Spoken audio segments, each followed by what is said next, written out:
Hello বন্ধুরা, আমি আজ দিদুনের মাসির বাড়ি যাচ্ছি। ওখানে একটা ছোট্ট ভাই আছে, ওর জন্যে জুস তারপরে কিটক্যাট এইসব নিয়ে রেখেছি। আর দিদুনটা কে জানো? চলো তোমাদের দেখাচ্ছি। এই দেখো, এটা আমার দিদুন, এটা আমার দিদুন। আমার সাজা হয়ে গেছে, দিদুনেরও সাজা হয়ে গেছে। এবারে মা সাজছে, দেখাচ্ছি, দাঁড়াও। এ দেখো মা সাজছে। দেখো আমার ড্রেসটা কি সুন্দর না? আমার ড্রেসটা দেখো, আমার ড্রেস এটা আছে। হলো সাজা তোমার? এই দেখো বন্ধুরা, আমরা গাড়ি থেকে নেমে পড়েছি, দিদুনের মাসির বাড়ি চলে এসেছি। আর এইটা দিদুনের মাসির মেয়ে। আমরা এবারে ভেতরে ঢুকছি। আর বাড়ির ভিতরে কত গাছপালা আছে, তার সাথে বড় একটা পুকুরও আছে, আর একটা ঠাকুরতলাও আছে। এবারে সেই মিষ্টি ভাইটাকে দেখাবো। এই দেখো সেই মিষ্টি ভাইটা কি সুন্দর। আমি এইগুলোর হাতে দিয়েছি কিটক্যাট আর ফ্রুটি, ওগুলো নিয়ে খেলা করছে। বাইরে প্রচণ্ড রোদ। আমি বসে আছি, দিদুন বসে আছে, মা বসে আছে, আর মা আমাদের সকলের ভিডিও করছে। আর মিষ্টি ভাইটার মিষ্টি মিষ্টি খেলা দেখে হাসছে। দেখো, প্রায় অনেক বছর পর দুই বোনের দেখা হলো। ছোট্ট ভাইটা কিন্তু ঠিক বুঝতে পেরেছে যে কি আমার মা ওর ভিডিও করছে, তাই মায়ের কাছে চলে গেল।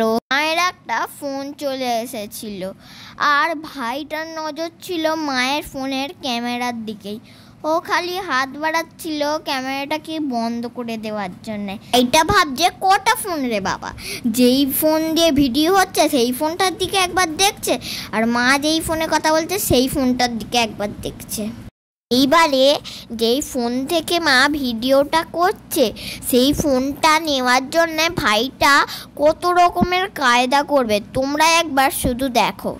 ভাইটা বারবার চকলেটটা খুলে দেওয়ার জন্যে বলছিল, আমি খুলে দিচ্ছিলাম না বলে নিজেকেই নিজে বলতে চকলেটটা নাকি প্রচণ্ড ঠান্ডা। এই দেখো ভাইটা আবার এগিয়ে আসছে, কেন জানো? ফোনে হাত দেবে বলে। ওই দেখো হাত দিচ্ছে। ওই দেখো ভাইটা ফ্রিজ থেকে জুস বার করে আনছে। দেখো ফ্রিজ খুলে রেখে চলে এলো। দেখো দেখো ফ্রিজ খুলে চলে এলো। আবার তুলে দিতে বলতে তোমাকে। তখন ভাইটাকে জিজ্ঞাসা করছিলাম, কি রে তোর নাম কি? তখন ও আমাকে বলল জানি না, কিন্তু ওর নাম অভিরাজ রায়।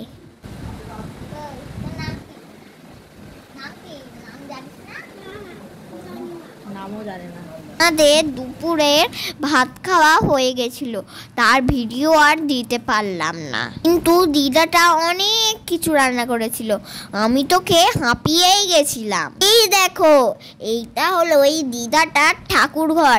এখানে কত ঠাকুর, এটা কৃষ্ণ ঠাকুর, এটা গোপাল ঠাকুর, এটা লক্ষ্মীনারায়ণ ঠাকুর, আর সিংহাসনে আছে রাধা কৃষ্ণ ঠাকুর। আমরা অনেকক্ষণ ধরে ঠাকুর ঘরটাতে ছিলাম, দেখে বেশ ভালোই লাগলো। চলো, অনেকক্ষণ তো হলো ঠাকুর ঘরে ছিলাম আমরা।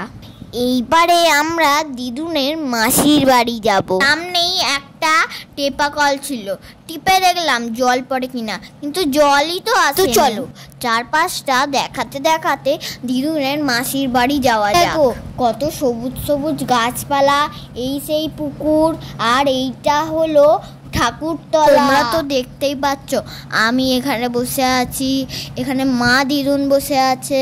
এই দাদুটাকে দেখতে পাচ্ছ যে জল খাচ্ছে, এটাই হলো দিদুনের মেসো। এই দাদুটার না অনেক বয়স হয়েছে, আর শরীরটাও ঠিকঠাক মতো ভালো নেই, কানেও শুনতে পায় না। দিদুন সেই ছোট্টবেলায় মাসির বাড়ি গিয়েছিল। দিদুনের মাসি তো আর নেই, আর মেসোর তো বয়সও হয়েছে, তাই দিদুনকে ঠিকঠাক মতো চিনতে পারেনি। আমার কাছে গিয়ে আমার নাম জিজ্ঞাসা করলো, আমি নামটা বললাম, কিন্তু ঠিকঠাকভাবে কানে শুনতেই পাচ্ছিল না।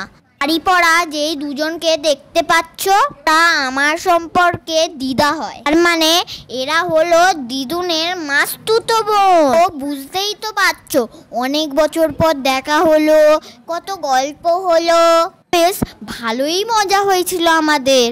দাদুটা কথাবার্তা বলে বাইরের দিকে চলে গেল। তো এবারে আমরাও রওনা দেব। আমরা গাড়িতে উঠে পড়েছি আর আমি সামনে বসেছি। কেন জানো? সামনে বসলে খুব সুন্দর দেখতে পাওয়া যায়। আর মা আর দিদুন পিছনে বসেছে।